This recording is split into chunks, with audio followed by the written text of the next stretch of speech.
Last week, I came across this great visual in a webinar by D2L and NYU. It's the 4 phases of COVID-19 to contextualize this crazy journey that we've been on and what we can expect for reentry.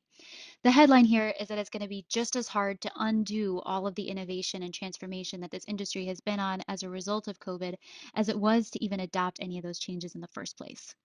So, what Abby and I are looking to do today is contextualize the 4 phases of COVID-19's impact on education. And we'll do that by bringing in 4 perspectives and how they felt on those phases. The first, because we always want to put the voice of our customer first, is of course going to be of students. The next 3 voices, we're going to combine using data from 3 different sources that I don't think you've ever seen in one place, so I think you'll find it really interesting. Voices 2 and 3 will be of presidents and provosts using Inside Higher Ed's latest 2 survey results.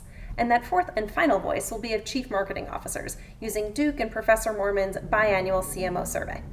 So, let's take a look at the definitions of each of those 4 phases of COVID-19's impact on education. Phase 1 focuses on the rapid transition to remote learning that occurred in February to March 2020. We'll further contextualize this stage by digging into how students, leadership, and CMOs perceive the financial impacts of that transition. Phase 2 focuses on the long-standing structural inequities at the core of education that were made very clear by the pandemic. We'll talk about how education institutions are addressing these to better serve all students. This phase highlights the harsh reality that a return to normal has not yet arrived and certainly not fast enough.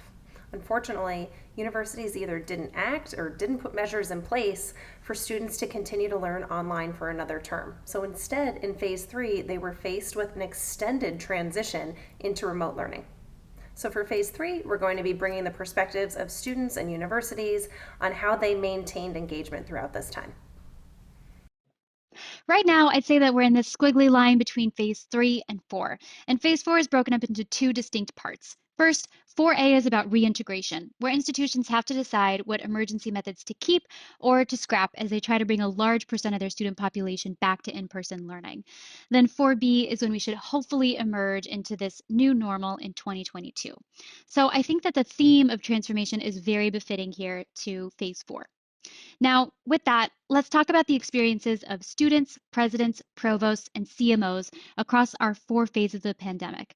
We'll talk about 4 areas that have changed dramatically as a result: financial viability, DEI, engagement models, and transformation. March and April 2020 mark the first phase of COVID-19's impact on education that we'll be discussing. This is a time when words like uncertain and unprecedented were in every single news headline. So certainly we'll be discussing financial uncertainty as we go through this phase. The first perspective we'll be looking at is that of students.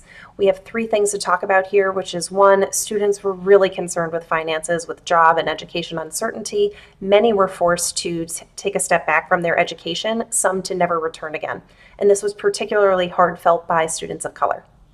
Our second thing to discuss from students is a new value that we saw from prospective students placed on the quality of an online education, actually above how much an education cost. And then the third would be a new value equation that we saw from students, and that's on education ROI. When we polled students on what they were most likely to enroll in during this time, we actually saw the number 1 thing they said was short courses and non-degreed pathways, which is a totally new formula for institutions and definitely going to recreate the financial concerns for them. When we shift to presidents and provosts, we hear that both of them share short-term concerns for their finances. They're feeling far more confident in the long term, though. We did hear that about 1 in 4 provosts reported that they needed to let go of professors during this time. And as we start to return to a new normal, provosts are putting finances first as they're beginning to think about what courses they create. And for our last perspective from the CMOs from the latest Duke survey are reporting increased marketing and increased competition. 90% of CMOs reported that digital marketing has helped them attract and enroll more students in the past year, which is great. But separately, CMOs are reporting that their institutions are having trouble improving student retention outcomes, which we know is going to continue to place more financial strain on educational institutions going forward.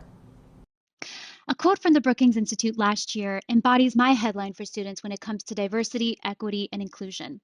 They said the whole US political economy was like a giant pre existing condition, and COVID-19 came along and exposed it all.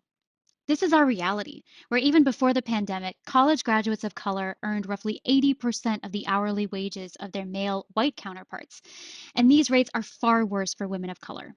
So when COVID-19 hit, the system that propagates this highlighted disproportionate effects, higher unemployment, dropout, and mortality rates. So even though the education gap between white and students of color is closing, it should be on par. And to do that, we have to make education more affordable, accessible, and innovate in these support models to enable students to make it to graduation, landing a job, and being successful in their careers. Now, I found it interesting in the survey of provosts that the majority of institutions are focusing DEI efforts across curriculum to make it more inclusive and adopting goals to diversify staff, but not as much on the support models for students. These efforts have translated to most presidents at 65% believing that race relations are good on their campus, but only 19% feel that this is the case for colleges and universities as a whole. From the marketer's perspective, there are also two insights that are very much in conflict with each other. 71% say that their brand has taken public action for racial equity, and this is above the total, but only 11% say that their institution or company is transparent about their support of social and political issues. What's even more concerning is that only 20% have developed an inclusive approach to marketing decision making. Now, I see this as concerning given that demographics in this country are shifting and the minority are becoming the majority. And this will have to be reflected not only in marketing, but how institutions plan to support and retain students of color. The theme for our third phase is engagement. As you might recall, in this phase, this was a period of extended transition because many schools either didn't act or didn't adopt the online learning technology needed to fully commit to online learning at this period in time. So what's really surprising is when we take a step back and look at the student perspective and find that overwhelmingly students began to prefer online learning versus in person. And despite this growing preference, we actually did see that over half of students still reported that their online learning experience was fragmented. This was driven by not being able to engage with their peers, not being able to participate in class, not being able to engage their professors, and sadly, even things as basic as not being able to enter the class and not knowing how they were progressing throughout the course. These aren't things that institutions are blind to, but they are definitely things that institutions should prioritize investment in, knowing how heavily students are going to prefer online learning going forward. When we take a look at Inside Higher Ed's survey results when it comes from presidents, we can see that presidents are concerned about their students. 96% of presidents report being concerned about their students' mental health, and 85% of institution presidents are really worried about an increased rate of student attrition that they were seeing.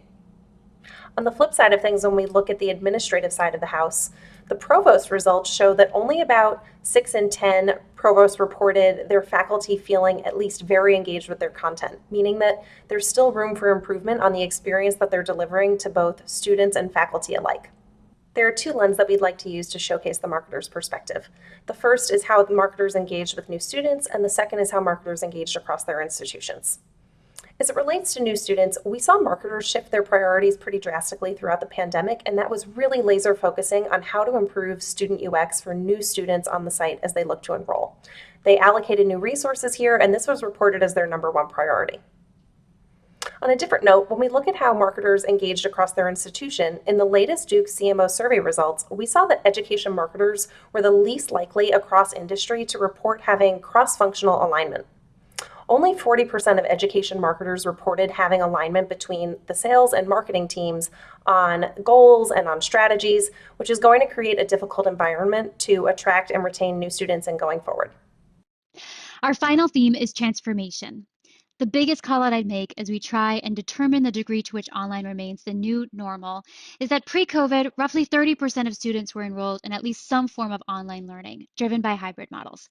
But now, no matter how you slice and dice the data, we're seeing that over 70% want to continue with at least some form of online learning post-COVID. So I'd say that online adoption is no longer the headline here. It's actually the growing preference.